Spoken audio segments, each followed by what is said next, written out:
ചെങ്ങായിമാരെ, നമ്മളെ നല്ല ട്രംപിന്റെയും നെതന്യാഹുവിന്റെയും ആരാധകരായ സംഖ്യക്കും ക്രിസംഖ്യക്കും ഒരുപാട് വിഷമുണ്ടാക്കുന്ന കാര്യമാണ് നമ്മുടെ യദു ബ്രോ ഉണ്ടല്ല യദു ബ്രോ പറയുന്നത്.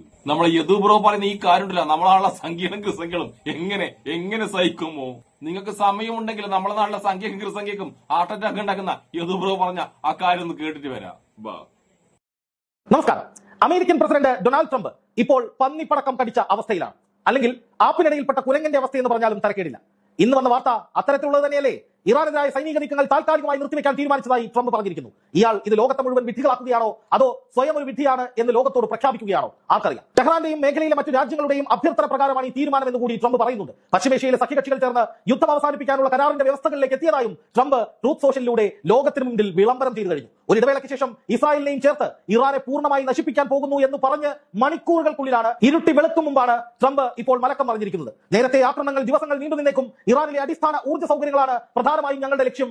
US മുന്നോട്ട് വെക്കുന്ന വെടിനിർത്തൽ വ്യവസ്ഥകൾ അംഗീകരിക്കാൻ ഇറാനുമേൽ സമ്മർദ്ദം ചെലുത്തുകയാണ് ഞങ്ങളുടെ പ്രധാന ലക്ഷ്യം എന്നൊക്കെ തള്ളിമറിച്ച് ഇസ്രായേലിനോടൊപ്പം ചേർന്ന് അമേരിക്ക ഇറാനെ ആക്രമിക്കാൻ തീരുമാനിച്ചിരിക്കുന്നു എന്ന് പറഞ്ഞ ട്രംപാണ് ഇപ്പോൾ ഇറാന്റെ അഭ്യർത്ഥന പ്രകാരം ലോകത്തിന്റെ ഭാവി നന്മയ്ക്കും വിജയകരവും സമൃദ്ധവുമായ ഒരു ഇറാനെ നിലനിർത്തുന്നതിനും അതിജീവനത്തിനും വേണ്ടി ആക്രമണം റദ്ദാക്കാൻ തീരുമാനിച്ചിരിക്കുന്നു എന്ന് പറയുന്നത്. നോക്കൂ, എത്ര വലിയ വൈരുദ്ധ്യമാണ് മണിക്കൂറുകൾക്കുള്ളിൽ പുറത്തു വന്ന ട്രംപിന്റെ രണ്ട് പ്രസ്താവനകളിൽ ഉണ്ടായിരിക്കുന്നത് എന്ന്. എന്തുകൊണ്ടാണ് ട്രംപ് ഇങ്ങനെ മാറ്റി പറയേണ്ടി വരുന്നത്? എന്തുകൊണ്ടാണ് ട്രംപിന് യുദ്ധത്തിന് ഇറങ്ങിയിട്ട് തൊട്ടു മുമ്പ് പിന്തിരിഞ്ഞോടേണ്ടി വരുന്നത്? വലിയ ചോദ്യമാണത്. അതിന്റെ ഉത്തരം എന്താണ് എന്ന് നമുക്ക് പരിശോധിക്കാം. നെതന്യാഹു ട്രംപുമായി കൂടിക്കാഴ്ച നടത്തിയതിനു ശേഷമാണല്ലോ ഈ ആക്രമണത്തിന് ട്രംപ് പ്ലാൻ ചെയ്യുന്നത്. എന്നിട്ടിപ്പോൾ അവസാന മിനിറ്റിൽ ഈ ആക്രമണം വേണ്ട എന്ന് വെച്ചതിന് പിന്നിൽ കൃത്യമായി പറയാം, ഗൾഫ് രാജ്യങ്ങളുടെ ഇടപെടലും ഇറാനോടുള്ള ഭയവും തന്നെയാണ് കാരണം. ട്രംപ് ഇറാന് നേരെ ഇപ്പോൾ നടത്തിക്കൊണ്ടിരിക്കുന്ന ഒരു പ്രസ്താവനയുണ്ടല്ലോ, അതായത് ഇറാൻ പറഞ്ഞതുകൊണ്ടാണ് ഞങ്ങൾ വെടിനിർത്തൽ കരാറിലേക്ക് കടക്കുന്നത്, ഇറാൻ ഞങ്ങളുടെ കാല് പിടിച്ചു എന്ന മട്ടിൽ സകലരെയും തെറ്റിദ്ധരിപ്പിക്കുന്ന ഒരു പ്രസ്താവന.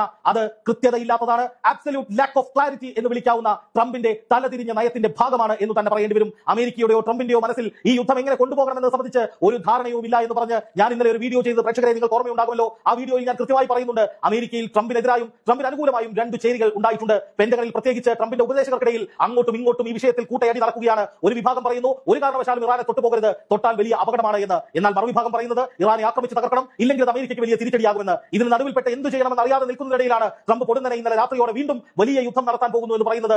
നെതന്യാഹുവുമായി കൂടിക്കാഴ്ച നടത്തി എത്രയും വേഗം യുദ്ധത്തിലേക്ക് പോകാനുള്ള പദ്ധതികൾ തീരുമാനിക്കുന്നത്. എന്നാൽ അധികം കഴിയുന്നതിന് മുമ്പ് തന്നെ സൗദി ഉൾപ്പെടെയുള്ള ഗൾഫ് രാജ്യങ്ങൾ കർശനമായ നിലപാടെടുത്തുകൊണ്ട് ട്രംപിന് നേരെ പാഞ്ഞെടുക്കുന്നു. അങ്ങനെ വന്നപ്പോൾ ട്രംപിന് ഒരു മാനസാന്തരം ഉണ്ടാകുന്നു. ഇനിയും മേഖലയിൽ യുദ്ധം തുടർന്നു കഴിഞ്ഞാൽ തന്നെ ബാക്കി വെച്ചേക്കില്ല എന്ന പേടി ട്രംപിൽ ഉടലെടുക്കുന്നു. അങ്ങനെ പൊടുന്നനെ ഇറാന്റെ തലയിലേക്ക് എല്ലാം ഇട്ട് ഇറാനാണ് ഭയപ്പെട്ടത് എന്ന് പറഞ്ഞ് ട്രംപ് തലയൂരുന്നു. അതാണ് പ്രിയപ്പെട്ടവരെ ഇപ്പോൾ സംഭവിച്ചിരിക്കുന്നത് എന്ന് തന്നെയാണ് എനിക്ക് തോന്നുന്നത്.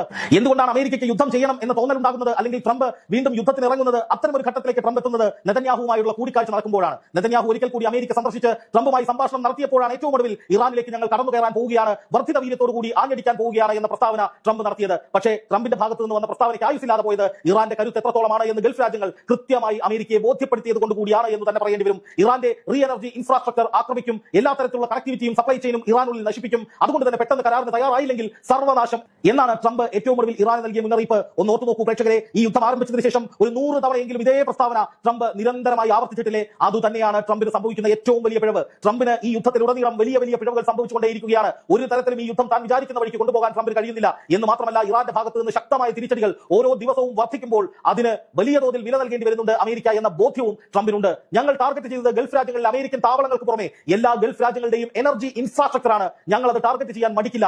ആ രീതിയിൽ നോൺ മിലിറ്ററി ടാർഗറ്റിലേക്ക്, പ്രത്യേകിച്ചും എനർജി ഇൻഫ്രാസ്ട്രക്ചർ എന്ന് തെളിച്ചു പറയുന്നില്ലെങ്കിൽ പോലും അമേരിക്കൻ സ്വാധീന ബിസിനസ്സുകൾ അടക്കമുള്ളവയിലേക്ക്, അമേരിക്കൻ ഇൻവെസ്റ്റ്മെന്റ്, വലിയ തോതിലുള്ള വ്യവസായ സംരംഭങ്ങളിലേക്ക്, ഹോട്ടലുകൾ, കാസിനോ ക്ലബ്ബുകൾ തുടങ്ങിയ പ്രദേശങ്ങളിലേക്ക്, അമേരിക്കയുടെ ഇൻവെസ്റ്റ്മെന്റ് ഉള്ള ഫിനാൻഷ്യൽ ധനകാര്യ സ്ഥാപനങ്ങൾ, ബാങ്കുകൾ, അവിടങ്ങളിലേക്കൊക്കെ ആക്രമണം ഉണ്ടാകുമെന്നാണ് ഏറ്റവും ഒടുവിൽ ഇറാൻ അമേരിക്കയ്ക്ക് നൽകിയ മുന്നറിയിപ്പ്. അമേരിക്കയെ ശത്രുവായി കാണുമ്പോൾ അമേരിക്കയുടെ താല്പര്യം മിലിറ്ററി താല്പര്യങ്ങൾ മാത്രമല്ല, സാമ്പത്തിക താല്പര്യങ്ങൾ ഗൾഫ് രാജ്യങ്ങളിൽ എല്ലായിടത്തും ഉള്ളത്, സൗദിയിലാകട്ടെ, കുവൈറ്റിലാകട്ടെ, UAE-യിലാകട്ടെ, എവിടെയായെങ്കിലും ഗൾഫ് രാജ്യങ്ങളിലുള്ള സകല അമേരിക്കൻ ഇൻവെസ്റ്റ്മെന്റ് മേഖലകളും തകർക്കും. അത് ജനവാസ മേഖലകളായാലും എനർജി സ്രോതസ്സുകളായാലും എവിടെയായാലും എന്ന് ഇറാൻ ശക്തമായി തിരിച്ചടിച്ചതോടെ ട്രംപിന് ഇസ്രായേലുമായി ചേർന്ന് യുദ്ധം ചെയ്യാനുള്ള പൂതി ഒറ്റയടിക്ക് അവസാനിക്കുകയായിരുന്നു. ഏറ്റവും ഒടുവിൽ ഗൾഫ് രാജ്യങ്ങൾ ഇക്കാര്യമാണ് ട്രംപിനെ ബോധ്യപ്പെടുത്തിയത് എന്നാണ് ഏറ്റവും ഒടുവിൽ പുറത്തുവരുന്ന വാർത്തകൾ. അതായത് യുദ്ധം ചെയ്യാൻ ഇറങ്ങി തിരിച്ചാൽ, ഇസ്രായേലിനെയും കൊണ്ട് വീണ്ടും പശ്ചിമേഷ്യയിലേക്ക് വന്നാൽ തകരുന്നത് ഇറാന്റെ ഇൻഫ്രാസ്ട്രക്ചർ മാത്രമായിരിക്കില്ല, ഗൾഫ് രാജ്യങ്ങളിലെ ഇൻഫ്രാസ്ട്രക്ചർ കൂടിയായിരിക്കും. പ്രത്യേകം നിങ്ങൾ ഓർക്കണം ട്രംപേ, ഇപ്പോൾ യുദ്ധവുമായി നിങ്ങൾ ഇറങ്ങുമ്പോൾ തിരിച്ചടി വരുന്നത് അമേരിക്കൻ ഇൻവെസ്റ്റ്മെന്റുകളിലേക്കായിരിക്കും. ഗൾഫ് മേഖലയിൽ വലിയ നാശം ഉണ്ടാകുന്നത് ശരിയാണ്. ഹോർമൂസ് കടലിടുക്കിലേക്കും ചിലപ്പോൾ ഇറാൻ ആക്രമണങ്ങൾ നടത്തിയേക്കാം, കൂടുതൽ കപ്പലുകൾ തകർത്തേക്കാം. പക്ഷേ ആത്യന്തികമായി വലിയ സാമ്പത്തിക നഷ്ടം അമേരിക്കയ്ക്കും ഉണ്ടാകും. അമേരിക്കയുടെ കമ്പനികൾ, അവരുടെ ഇൻവെസ്റ്റ്മെന്റ് കേന്ദ്രങ്ങൾ, അവരുടെ ആയുധപ്പുരകൾ, അവരുടെ വിമാനങ്ങൾ, കോടാനുകോടി മൂല്യമുള്ള പ്രതിരോധ സംവിധാനങ്ങൾ എല്ലാം തകർത്തുകൊണ്ട് ഇറാൻ മുന്നോട്ട് പോകുക എന്ന ഇന്റലിജൻസ് റിപ്പോർട്ട് സൗദി ഉൾപ്പെടെയുള്ള രാജ്യങ്ങൾ നൽകി എന്നാണ് പുറത്തുവരുന്ന ഏറ്റവും പ്രധാനപ്പെട്ട വിവരം. അതേസമയം തന്നെ ഇറാൻ തന്ത്രങ്ങൾ മാറ്റിപ്പിടിക്കുന്നതും ട്രംപിനെ വല്ലാതെ ഭയപ്പെടുത്തിയിരുന്നു. ഇറാൻ തന്ത്രം മാറ്റിപ്പിടിച്ച് നേരിട്ടല്ല ആക്രമണം ഇപ്പോൾ നടത്തുന്നത്, പകരം തങ്ങളുടെ പ്രോക്സികളെ കൊണ്ടാണ്. തെക്കുള്ള ഹൂത്തികൾ, തെക്ക് പടിഞ്ഞാറുള്ള മറ്റൊരു ഗ്രൂപ്പ്, അവർ സൗദിയുടെ എണ്ണപ്പാടങ്ങൾക്ക് നേരെ, തുറമുഖങ്ങൾക്ക് നേരെ ആക്രമണങ്ങൾ അഴിച്ചുവിട്ടത് പ്രേക്ഷകരെ നിങ്ങൾക്ക് ഓർമ്മയുണ്ടാകുമല്ലോ. സൗദിയുടെ കപ്പലുകൾ ഒന്നുപോലും ബാബൽ ബന്ദർ കടന്നു പോകുന്നില്ല എന്ന് ഉറപ്പുവരുത്തിക്കൊണ്ട് നാവിക ഉപരോധം കടുപ്പിച്ചത് ഹൂത്തികൾ ഈ അടുത്താണ്. എന്നാൽ മറ്റു കപ്പലുകൾ, സൗദി ഒഴികെയുള്ള രാജ്യങ്ങളുടെ കപ്പലുകൾക്ക് ബാബൽ ബന്ദറിലൂടെ കടന്നു പോകുന്നതിന് ഇപ്പോഴും അത്തരം ഒരു തടസ്സമില്ല എന്ന് ഓർക്കണം. അതായത് സൗദി അറേബ്യയാണ് അമേരിക്കയ്ക്ക് ഏറ്റവും കൂടുതൽ പിന്തുണ കൊടുത്ത് അമേരിക്കയുമായി കരാർ ഒപ്പിട്ട് അമേരിക്കയ്ക്ക് വേണ്ടി ഇറാഖിലെ ഇറാന്റെ മിലീഷ്യകളെ തകർക്കാൻ ഇറങ്ങി തിരിച്ച രാജ്യം. അതുകൊണ്ട് തന്നെ പശ്ചിമേഷ്യയിൽ ഗൾഫ് രാജ്യങ്ങളെ ഏകോപിപ്പിച്ചുകൊണ്ട് അമേരിക്ക ഇറാനെതിരെ ഒരു കളി കളിക്കാൻ പോകുന്നു എന്ന വാർത്ത നേരത്തെ തന്നെ വന്നതാണ്. അപ്പോൾ അതുകൊണ്ട് തന്നെ സൗദിയെ മുട്ടുകുത്തിക്കുക എന്ന ലക്ഷ്യമാണ് ഇറാൻ പ്രാഥമികമായി എടുത്തത്. ആ ലക്ഷ്യത്തിൽ നിന്നുകൊണ്ടാണ് ഇറാൻ ശക്തമായി ഹൂത്തികളെ കൊണ്ട് സൗദിയിലേക്ക് അടിച്ചത്. അത് കൃത്യമായി കൊള്ളേണ്ടെടുത്ത് കൊണ്ടു. സൗദി വിറച്ചു. സൗദി തന്നെയാണ്, അല്ലെങ്കിൽ സൗദി അറേബ്യയും മറ്റ് രാജ്യങ്ങളും അറബ് രാജ്യങ്ങളും എല്ലാം ചേർന്ന് പൊടുന്നനെ ട്രംപിനെ കൊണ്ട് മുട്ടുകുത്തിപ്പിക്കുകയായിരുന്നു എന്ന് വേണമെങ്കിൽ പറയാം. അല്ലെങ്കിൽ ട്രംപ് എടുത്ത നിരന്തരമായ യുദ്ധം, ഏറ്റവും വലിയ യുദ്ധം എന്ന തീരുമാനത്തിൽ നിന്ന് ട്രംപിനെ പിടിച്ചു മാറ്റിയതാണ് എന്ന് തന്നെ വേണമെങ്കിൽ പറയാം. അതുമല്ല, അതോടൊപ്പം ഇറാന്റെ കരുത്ത് കൊണ്ട് ട്രംപ് ഭയന്നിരിക്കുകയായിരുന്നു ആ സമയത്ത് എന്നുള്ളതും ഒരു വലിയ യാഥാർത്ഥ്യം തന്നെയാണ്. അങ്ങനെ ഹൂത്തികൾ സൗദി തുറമുഖങ്ങളിലേക്കും ചെങ്കടൽ തീരത്തെ തുറമുഖങ്ങളിലേക്കും ആക്രമണം വ്യാപിപ്പിക്കുമ്പോൾ സൗദിക്ക് തീർച്ചയായും മറിച്ച് ചിന്തിച്ചേ പറ്റൂ. അതുപോലെ തന്നെ ഹോർമൂസും സൗദിക്ക് വളരെ പ്രധാനപ്പെട്ടതാണ്. സൗദിയുടെ വടക്കൻ പ്രദേശങ്ങളിലെ തുറമുഖങ്ങൾ സൗദി എന്ന കൊണ്ടുപോകാനുള്ള മറ്റൊരു മാർഗ്ഗമാണ് ഹോർമൂസ് കടലെടുക്ക്.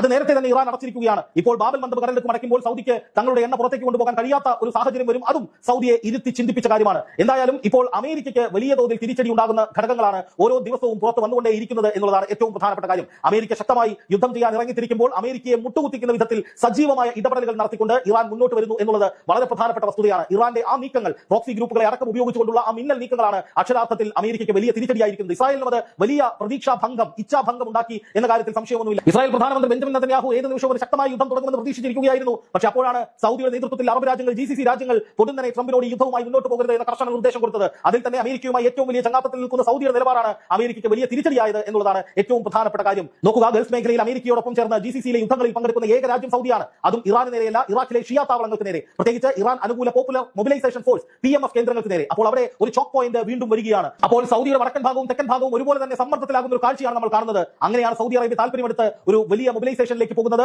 അറബ് ഇസ്ലാമിക രാജ്യങ്ങളുടെ ഒരു കൺസോർഷ്യം രൂപീകരിച്ചുകൊണ്ട് ഈ ബാബൽ മന്ദബും ഹോർമൂസും എങ്ങനെ തുറക്കാമെന്നതിനെ കുറിച്ച് പോലും സൗദി ആലോചന നടത്തുകയാണ് എന്ന നിലയിലേക്ക് ഇപ്പോൾ വാർത്തകൾ പുറത്തു വരുന്നുണ്ട്. അതുപോലെ തന്നെയാണ് മറ്റ് GCC രാജ്യങ്ങളുടെ കാര്യവും.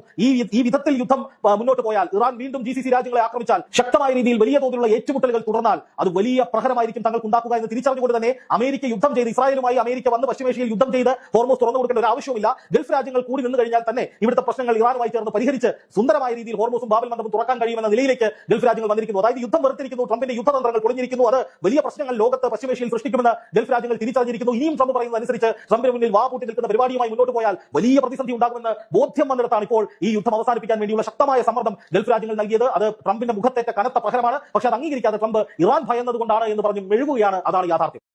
ഇതൊക്കെ നമ്മുടെ നാട്ടിലെ സംഖ്യകളും ക്രിസങ്ങളും എങ്ങനെ സഹിക്കും എന്റെ യദു ബ്രോ? ഈ യുദ്ധം തുടങ്ങുന്ന ദിവസം കൂടെ നമ്മുടെ ട്രംപ് എന്താ പറഞ്ഞറിയാം? നെതന്യാഹു ആ ചെറിയ സ്പെയറിംഗ് എടുത്ത് ഇപ്പൊ തന്നെ ഞാൻ ഇറാൻ തീർക്കുന്നതാണ് അന്ന് നമ്മുടെ ട്രംപ് പറഞ്ഞത്. അന്ന് ട്രംപും നെതന്യാഹുവും പറഞ്ഞ ആ പച്ചക്കള്ളം ഉണ്ടല്ല, ആ പച്ചക്കള്ളം വിശ്വസിച്ചാണ് നമ്മുടെ നാട്ടിലെ സംഖ്യകളും ക്രിസങ്ങളും ഉണ്ടല്ല വീരവാദം മുഴക്കിയത്. യുദ്ധം തുടങ്ങി ഇത്ര മാസമായിട്ടുണ്ടല്ല, യുദ്ധം അങ്ങ് തീർന്നിട്ടില്ല. നമ്മുടെ ട്രംപും നെതന്യാഹും ഉണ്ടല്ല ആകെ പെട്ടിട്ടുള്ളത്. ട്രംപിനും നെതന്യാഹുവിനും സത്യം പറഞ്ഞിട്ടല്ല യുദ്ധമുള്ള ഇപ്പൊ നിർത്തുന്നുണ്ട്. പക്ഷെ ഇറാൻ വിടുന്നില്ല. ഞാനൊരു കാര്യം കൂടി പറട്ടെ, നമ്മളെ നാളെ സംഖ്യകളും ക്രിസങ്ങളും വിചാരണ അറിയാം. ട്രംപും നെതന്യാഹുവും കൂടി ഉണ്ടല്ല ഇറാനെ തീർത്തിട്ട് ഈ യുദ്ധം നിർത്തുന്നതാണ്. പക്ഷെ ഇതേ പോക്കാണെങ്കിൽ ഇറാൻ ഉണ്ടല്ല ട്രംപിന്റെ നെതന്യാഹുവിനും തീർക്കുന്നു. ട്രംപിന്റെ നെതന്യാഹുവിനും അറിയാം. ആ പേടിയിലാണ് ഓരോ ദിവസമല്ല ഓരോ മണിക്കൂറുണ്ടല്ല നമ്മുടെ ട്രംപും നെതന്യാഹുണ്ടല്ല ജീവിക്കുന്നതന്നെ. പക്ഷെ ഇതൊന്നും അറിയാതെ നമ്മളെ നാട്ടിലെ കുറെ സംഖ്യകളും ക്രിസങ്ങളും പിന്നെ ഇസ്രായേലിലുള്ള കുറെ സംഖ്യകളും ക്രിസങ്ങളും ഉണ്ടല്ല അവരൊക്കെ ഉണ്ടല്ല ഇപ്പൊ ഇറാനെ ട്രംപും നെതന്യാഹും കൂടി തീർക്കുന്ന മതി വീരവാദം മുഴക്കിയത്. എന്തായാലും അതുപോലുള്ള വിഡ്ഢി കുഷ്മാണ്ട് ഉള്ളതുകൊണ്ട് മാത്രമാണ് നമ്മുടെ ട്രംപും നെതന്യാഹും ഉണ്ടല്ല താൽക്കാലം മിനിച്ചു പോകുന്നത്. അപ്പോഴെന്തായാലും കാര്യങ്ങൾ കൃത്യമായിട്ട് പറഞ്ഞു നമ്മളാളെ സംഖ്യയുടെയും ക്രിസംഖ്യയുടെയും ഉറക്കം കളഞ്ഞ യദു ബ്രോക്കും ഇഷ്ടപ്പെടുന്ന എല്ലാവർക്കും എന്റെ ഒരു നല്ല സുലാൻ.